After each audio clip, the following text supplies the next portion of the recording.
Hi అండి, బాగున్నారా? ఎలా ఉన్నారు? ప్రసన్న గట్టోస్ కిచెన్కి స్వాగతం అండి. ఈరోజు నేను కుక్కర్లో బిర్యానీ చేద్దాం అనుకుంటున్నాను. అది బాగా బాగుంటుంది, టేస్ట్గా ఉంటుంది, ఈజీగా కూడా అవుతుందండి. ఎవరైనా చేసుకోవచ్చు. దానికోసం ముందు మనం ప్రిపేర్ చేసుకునేది ఏంటంటే బాస్మతి రైస్ అండి. ఇవి నేను 1/2 kg బాస్మతి రైస్ తీసుకున్నాను. వీటిని ఒక 2 సార్లు కడిగేసి హాఫ్ అన్ అవర్ నానబెడదాం. దీన్ని మామూలుగా కడగండి, మరీ పిసుకకండి. పిసుకుతే విరిగిపోతాయి, పొడుగు ఉన్నాయి కదా, విరిగిపోతాయి అనమాట. మామూలుగా ఇలా కడిగేసి నీళ్ళు పోసి హాఫ్ అన్ అవర్ నానబెట్టండి. ఇది పక్కన పెట్టేస్తా. తర్వాత చికెన్ తీసుకున్నానండి. చికెన్ శుభ్రంగా మంచిగా కడిగాను. ఇది కూడా 1/2 kg ఉంది. 1/2 kg నేను స్కిన్తో తీసుకున్నాను. చూడండి, ఈ మాదిరిగా ఉన్నాయి ముక్కలు. ఇది దమ్ బిర్యానీ కాదు కదా, అందుకని మీడియం సైజ్ తీసుకున్నాను. పీసెస్ ఇలా ఉన్నాయి. చూడండి, మీకు ఎలా ఇష్టం ఉంటే అలా తీసుకోండి. ఇది 1/2 kg ఉంది చికెను. దీన్ని కూడా కొంచెం మ్యారినేట్ చేయాలి. నేను చూపిస్తాను. దాంట్లో 1 టేబుల్ స్పూను అల్లం వేసేయండి.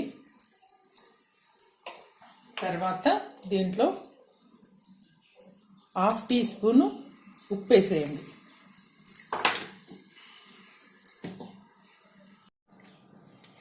కారం అండి, కారం 2 స్పూన్లు వేసేయండి.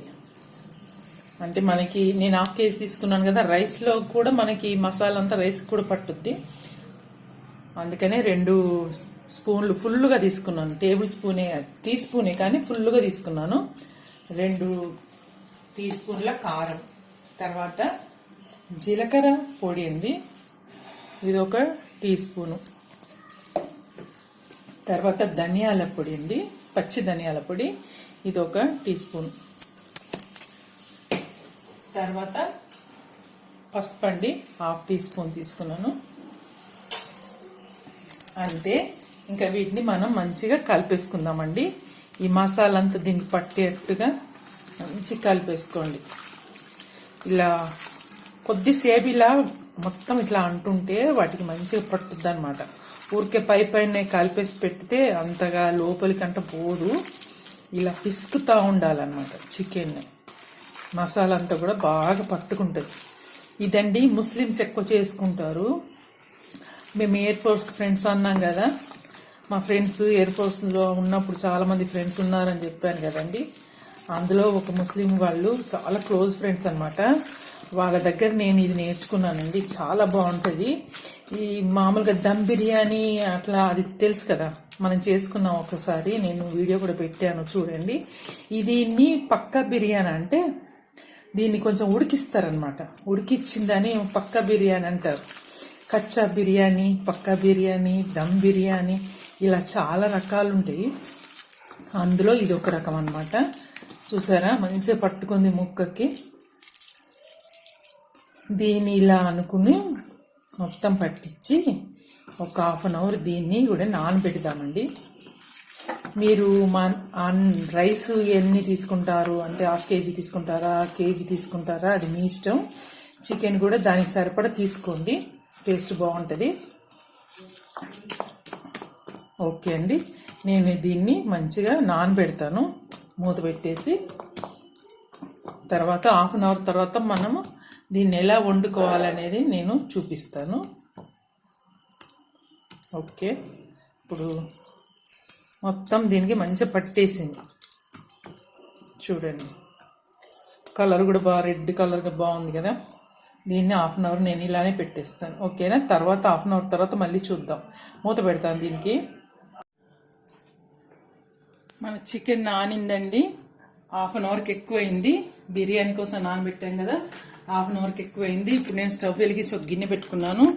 దీంట్లో ఆయిల్ వేసుకోండి.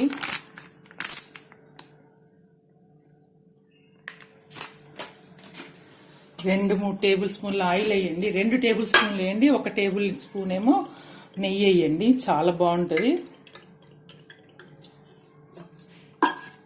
సరిపోద్దండి ఆయిల్. ఇప్పుడు నేను నెయ్యి వేస్తాను.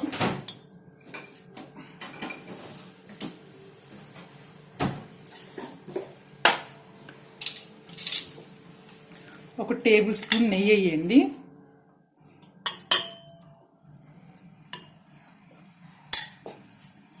ఇప్పుడు ఇది కరగాలి.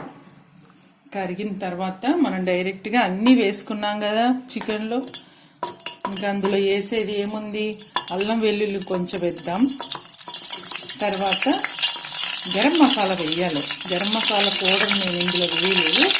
ఇప్పుడు అయిందండి. దీంట్లో మనం ఇప్పుడు వేడెక్కింది ఆయిల్ నెయ్యి. దీంట్లో మనం చికెన్ వేద్దాం.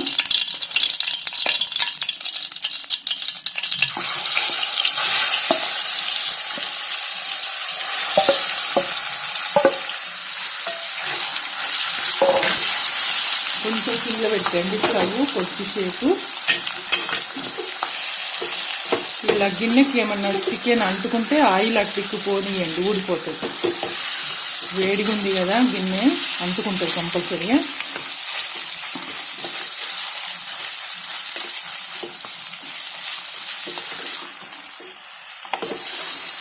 ఇప్పుడు దీన్ని ఆయిల్లో మంచిగా వేపుకోవాలండి.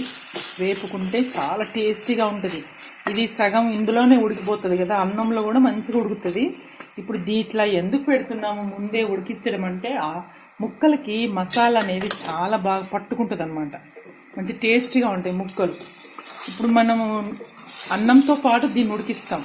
ఉడికించినప్పుడు ఏమవుతుంది, ఇంతసేపు దీన్ని బాగా ముందు ఇలా వేయకుంటే డైరెక్ట్ అన్నంలో వేస్తే అంత బాగా ఉండదన్నమాట, చప్పగుంటాయి ముక్కలు.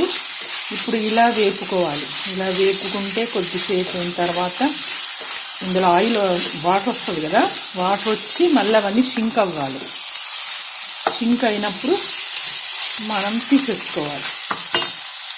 దీన్ని ఇలా ఉడికిద్దామండి ఒక 5 minutes. నేను కొంచెం గరం మసాలా వేస్తున్నానండి, పౌడరు 1/2 teaspoon అంత వేస్తున్నాను. ఇది కూడా దీనికి మంచిగా పట్టుకుంటుంది అనమాట. నేను ఆల్రెడీ అల్లం వేసాను కదా, కొంచెం వేస్తాను. వేసుకోకుండా పర్లేదు కానీ కొంచెం వేస్తాను. ఒక 1/2 teaspoon వేస్తున్నాను. ఇంక ఇందులో వేసేది ఏం లేదండి, అన్నీ ఆల్రెడీ మనం వేసాము. ఇప్పుడు దీన్ని మంచిగా మనం వేపుకోవాలి అంతే. ఈ గరం మసాలా కూడా అంతా కలిసేట్టుగా కలుపుకోండి. దీనికి మూత పెట్టొద్దండి, మూత పెట్టకుండా మనం ఉడికించాలన్నమాట. ఓకే, ఇది ఉడుకుతుంటుంది, చూద్దాం. నేను ఈ గిన్నెను పక్క స్టవ్ మీద పెడతానండి, ఉడుకుతుంటుంది నెమ్మదిగా. ఈ లోపల మనం రైస్ కూడా రెడీ చేస్తున్నాం. నేను 2 ఒకేసారి చూపించే వీలు లేకుండి నాకు, అందుకని పక్క స్టవ్ మీద పెడుతున్నాను అది. ఇప్పుడు మనం రైస్ కోసం రెడీ చేద్దామండి. కుక్కర్ పెట్టుకోండి. నేను 5 liters కుక్కర్ పెట్టాను. నాకు ఇందులో వస్తుంది, కర్రీ వస్తుంది, 2 glasses బియ్యం వస్తాయి. మంచిగా ఫ్రీగా అవుతుంది అనమాట. మీరు చూసుకొని పెట్టుకోండి, మీరు ఎంత వండుకుంటున్నారో దాన్ని బట్టి మీరు కుక్కర్ కూడా సెలెక్ట్ చేసుకోండి. దీంట్లో ఆయిల్ వేద్దామండి, 2 tablespoons ఆయిల్ వేద్దాం.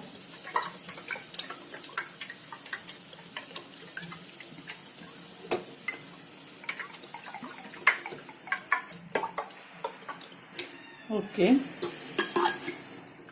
ఇప్పుడు దీంట్లోకి నెయ్యి కూడా వేసుకోవాలి. 1 tablespoon నెయ్యి వేస్తున్నాను.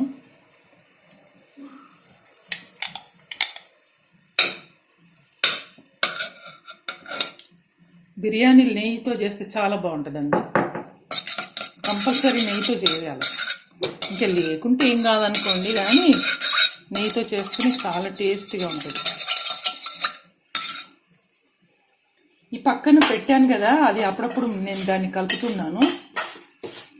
ఇప్పుడు ఇది నూనె వేడెక్కింది కదా, నెయ్యి ప్లస్ నూనె.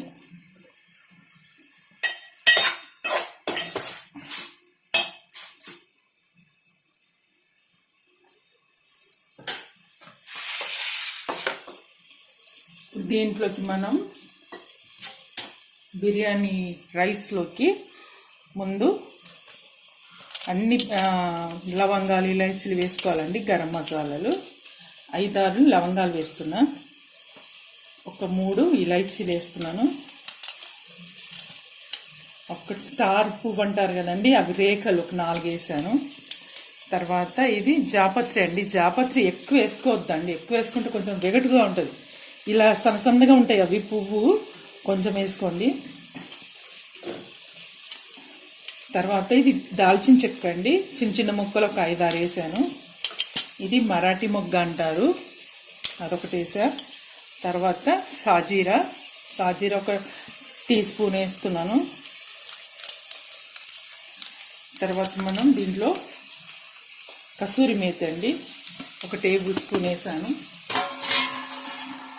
ఇప్పుడు అవి వేగుతున్నాయి కదా, దీంట్లో పచ్చిమిర్చి వేసుకోవాలి.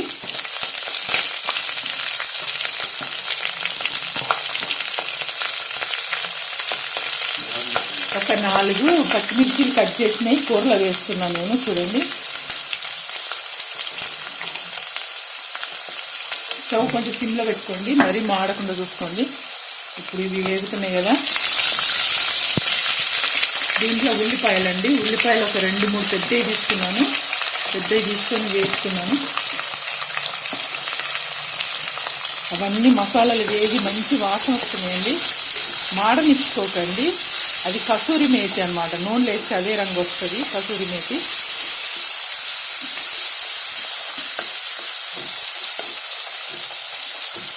దీంట్లో ఇప్పుడు మనం అల్లం వెల్లుల్లి పేస్ట్ చేసుకోవాలి.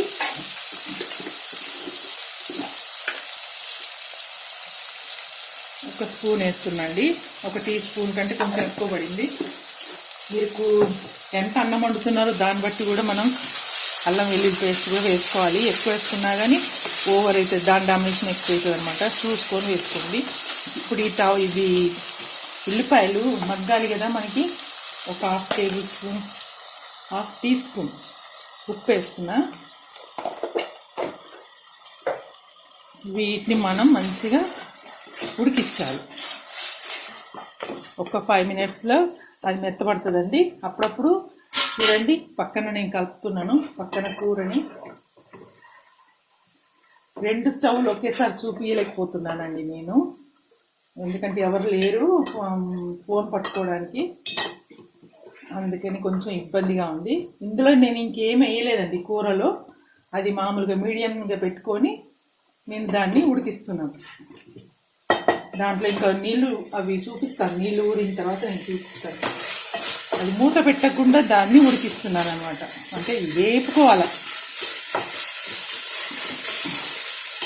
కొంచెం మీడియంగా పెట్టుకోండి స్టవ్, కూరది చూసుకుంటూ ఉండండి, మధ్య మధ్యలో కలపాలి, మాడిపోతుంది లేకపోతే. చలో, ఇది కూడా మనకి ఉల్లిపాయలు మెత్తబడ్డాయి. ఇప్పుడు దీంట్లో టమాటాలు వేసుకుందాం. టమాటాలు అండి ఒక 2 తీసుకున్నాను, చాలా సన్నగా కట్ చేసా. టమాటాలు వేసేయండి.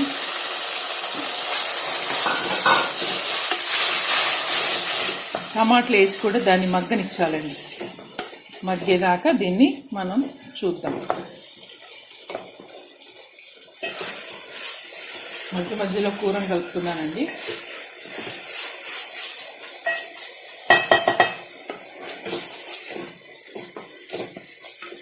ఓకే, ఇది కూడా 5 మినిట్స్లో మనకి ఈ టమాటాలన్నీ కూడా మళ్ళీ మెత్తగా అవుతాయి. ఇది చాలా టేస్టీగా ఉంటుందండి. అన్నీ మనము వేసాం కదా, మసాలాలు అవన్నీ వేసాం కదా, అన్నం అయితే భలే రుచిగా ఉంటుంది. ఓకే, ఒక 5 మినిట్స్ వదిలేద్దాం ఉడకడానికి. దీంట్లో నేను కొత్తిమీర పుదీనా వేస్తున్నానండి. పుదీనా దగ్గర ఫ్రెష్ లేకుంటే ఎండింది వేసుకున్నాను, నేను అప్పుడప్పుడు స్టోర్ చేసి పెట్టుకుంటాను పుదీనా. దాన్ని ఎండబెడతాను అనమాట, మంచిగా శుభ్రం చేసుకొని కడిగేసి ఎండబెడితే నాకు పుదీనా బయట దొరకని రోజు అది వాడతానమాట. చాలా ఫ్లేవర్ బాగుంటుంది, ఏమి ఫ్రెష్ దానికి తేడా ఏముండదండి. డ్రై దానికి ఫ్రెష్ దానికి ఏం తేడా ఉండదన్నమాట. ఇప్పుడు ఇది ఉడుకుతుంది కదండి, దీన్ని ఇలా ఉడికిద్దాము.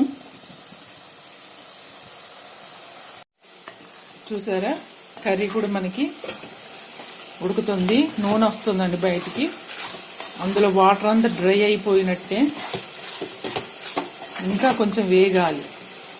దీన్ని ఇలానే నేను ఇంకా వేపుతాను.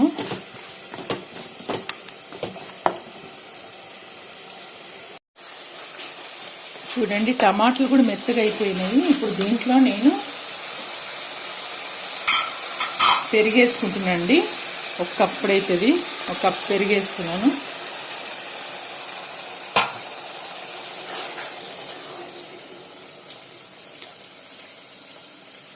కలిపేసుకోండి పెరిగేసిన తర్వాత. ఇప్పుడు దీంట్లో నానబెట్టుకున్న బాస్మతి రైస్ వేస్తుందండి. నీళ్ళని తీసేసాను నేను. నీళ్లు మొత్తం వడేసి తీసుకొచ్చా. నీళ్ళన్నీ తీసుకొని వేసుకోండి, లేకపోతే మరి నీళ్ళతో వేస్తే మరి నీళ్ళు ఎక్కువైపోయి కొలత తేడా అవుతుంది, అన్నం కూడా మెత్తగా అవుతుంది అన్నమాట. ఇప్పుడు దీన్ని మంచిగా కలిపేసుకోండి. మనం 2 గ్లాసుల బియ్యం వేసా నేను. తర్వాత చికెన్ 1/2 kg వేసినాను. ఇప్పుడు మనం సాల్ట్ కూడా చూసుకోవాలి దీంట్లో సరిపోయిందా లేదా. ఇప్పుడు నేను నీళ్ళు వేయాలండి. ఆల్రెడీ నేను ఇందులో నీళ్లు ఉన్నాయి చూడండి, అది కూడా మనం కౌంట్ చేసుకోవాలి. ఇప్పుడు నేను 2 గ్లాసులు నీళ్లు పోసినాను, బియ్యం వేసాను కదా, దానికి సరిపడా నీళ్ళు వేయాలి. ఇప్పుడు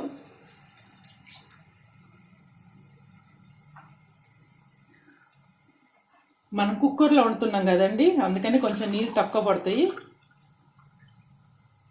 1 వేస్తున్నా, 2, 3కి కొంచెం తక్కువ వేసాను, సరిపోతాయండి. మనం అందులో నీళ్లు కూడా ఉన్నాయి కదా, ఆ నీళ్లు మనము పెరిగేసాము, తర్వాత ఉల్లిపాయల నీళ్ళు వస్తాయి, టమాటాల నీళ్లు ఇవన్నీ వేసాం కదా, అది కూడా మనకు కొంచెం తక్కువ 1 గ్లాస్ అవుతాయి. అది కూడా మీరు కౌంట్ చేసుకోండి. మనం కుక్కర్లో వండుతున్నాం, మళ్ళీ బియ్యం కూడా నానినాయి, అవన్నీ దృష్టిలో పెట్టుకొని మీరు నీళ్ళు పోసుకోండి. మామూలుగా అయితే ఒకదానికి మనం 1.5 లేకపోతే 2 గ్లాసులు నీళ్ళు వేస్తాం. అలా కాకుండా మన విడిగా వండితే, కుక్కర్లో కాకుండా వండితే 2 గ్లాసులు వేస్తాం. మరి కుక్కర్లో వండుతున్నాం కదా, ఆల్రెడీ నానబెట్టాం, ప్లస్ ఈ పెరుగు అవన్నీ గ్రేవీ కూడా ఉంది, అందుకనే మనకు నీళ్ళు తక్కువ పడతాయి అన్నమాట. 3 గ్లాసులకి కొంచెం తక్కువ పోసుకోండి.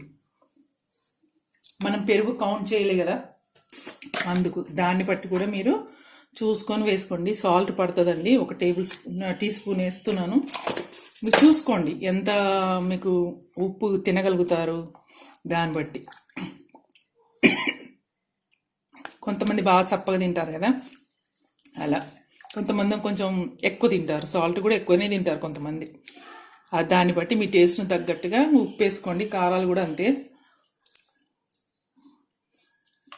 ఇంకా కొంచెం పడుతుందండి. మనం కూరలో వేసింది దానికి సరిపోయింది. ఈ బియ్యాన్ని మటుకు ఇది వేస్తున్నాం, మంచిగానే ఉందండి. మరీ ఉప్పు లేదు, మరీ చప్పగా లేదు, మీడియంగా ఉంది. ఇప్పుడు స్టవ్ పెద్దగా పెట్టుకోండి. ఇప్పుడు మనం ఈ వండుకున్న కర్రీని దీంట్లో వేసిద్దాం.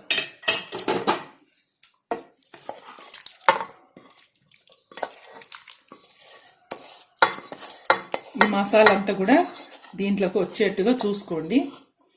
కొన్ని అంటే 2 టేబుల్ స్పూన్ల నీళ్ళు వేసి ఇదంతా దీంట్లోకి వచ్చేట్టుగా చూసుకోండి. గిన్నెకి చాలా ఉంది కదా, ఇంత మసాలా ఉంది, దీన్ని అంతా కూడా తీసేసుకొని మనం అన్నంలో వేసుకుందాం. ఇప్పుడు దీన్ని ఇలా కలిపేసుకోండి.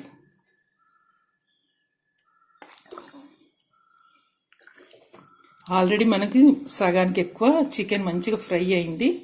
ముక్కలు కూడా అలా ఉడికించుకుంటే మనం మెత్తగా కావండి, ముక్కలు కూడా మళ్ళీ ముక్కలుగా ఉంటాయి, ఉడుకుతాయి, టేస్టీగా ఉంటుంది. ఇప్పుడు నేను అదంతా గిన్నెలంతా తీసి దీంట్లో వేస్తా. అన్నీ వేసాం కదా, ఇప్పుడు మనం కుక్కర్ మూత పెట్టేద్దాం. మూత పెడుతున్నానండి. 2 విజిల్ వచ్చిన తర్వాత మనం స్టవ్ బంద్ చేసుకోవడమే, అంతే.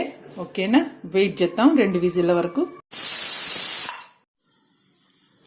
మనకి ఫస్ట్ విజిల్కే మనకు వాటర్ రాలేదండి, అస్సలు ఒక చుక్క కూడా బయటికి రాలేదు. మీరు ఇది కూడా గమనించుకోండి, మీకు 2 విజిల్లకు వస్తుందా 1 విజిల్కి వస్తుందా అనేది మీరు డిసైడ్ చేసుకోండి. మీ కుక్కర్ను బట్టి ఉంటుంది. ఇది ప్రెస్టేజ్ కుక్కరు. నాకు ఫస్ట్ విజిల్కే మంచిగా లోపల అయినట్టుంది. నేను బంద్ చేస్తానండి దీన్ని. తర్వాత నేను 5 నిమిషాల తర్వాత చూస్తాను, స్టీమ్ అంతా పోయిన తర్వాత. మీకు వాటర్ కనుక బయటికి వస్తే ఇంకొక విజిల్ వరకు ఉంచుకోండి. ఇప్పుడు నాకు ఏమాత్రం రావట్లేదు కాబట్టి నేను దీన్ని బంద్ చేస్తున్నా. ఓకేనండి, ఓకే, నేను బంద్ చేస్తున్నాను. స్టవ్ బంద్ చేసా. అది చూద్దామండి, కుక్కర్ చల్లగైందా లేదా. పోయిందండి, స్టీమ్ పోయింది. నేను తీస్తాను మూత. గుమ్మలాడే కుక్కర్ బిర్యానీ చూసారా ఎలా ఉంది, లుక్ సూపర్ ఉంది కదా. చూద్దామండి, అన్నం చూడండి ఎలా ఉందో, పొడి పొడిలాడుతుంటుంది. ముక్క కూడా భలే ఉందండి. మనము ఒక గిన్నెలకు దీన్ని షిఫ్ట్ చేద్దాము. చల్లగా అయితే మీకు అన్నం పొడిపొడిలాడుతుందండి, ముద్ద అవ్వదు అస్సలకే. ఎందుకంటే ఆయిల్ కూడా మంచిగా ఉంది, ముద్ద అవ్వనే అవ్వదు. మనము గిన్నెలకు వేసుకొని కొంచెం ఒక 5 మినిట్స్ చల్లగా అయితే అప్పుడు మీకు చాలా టేస్టీ అయిన ఫుడ్, సాఫ్ట్గా ఉంటుంది, చాలా బాగుంటుంది ఇది బిర్యానీ. మీరు చేసుకోండి. నేను షిఫ్ట్ చేస్తాను దీంట్లోకి, గిన్నెలోకి. నేను గిన్నెలకు వేసుకున్నాండి, మొత్తం ఇట్లా బోర్లు ఇచ్చేసాను. మీరు గంటతో తీయకుండా బోర్లు ఇచ్చేసుకోండి, మొత్తం దీంట్లో పడుతుంది. ఇది కొంచెం చల్లగైన తర్వాత మీరు ఇంకా వడ్డించుకోవడమే. అసలు ఇది తింటే మీకు ఉంటుందండి. అసలు ఇంత ఈజీగా, ఇంత టేస్టీగా చేసుకోవడం మీకు తెలిసిపోయింది కదా. మీరు కూడా చేసుకోండి. మీరే అనుకుంటారు, అబ్బా భలేగా ఉంది, ఇది చాలా ఈజీగా చేసుకోవచ్చు, చాలా టేస్టీగా కూడా ఉందని మీరే అనుకుంటారు. ఓకే అండి, మరి మా బిర్యానీ నచ్చింది కదా మీకు, లైక్ కొట్టండి, షేర్ చేయండి, సబ్స్క్రైబ్ చేసుకోండి. కుక్కర్లో ఇంత తొందరగా చేసుకోవచ్చు అని మీరు ఆశ్చర్యపోతారు. ఓకేనా అండి, మరి ఇంకో వంటలో కలిసేంత వరకు బాయ్.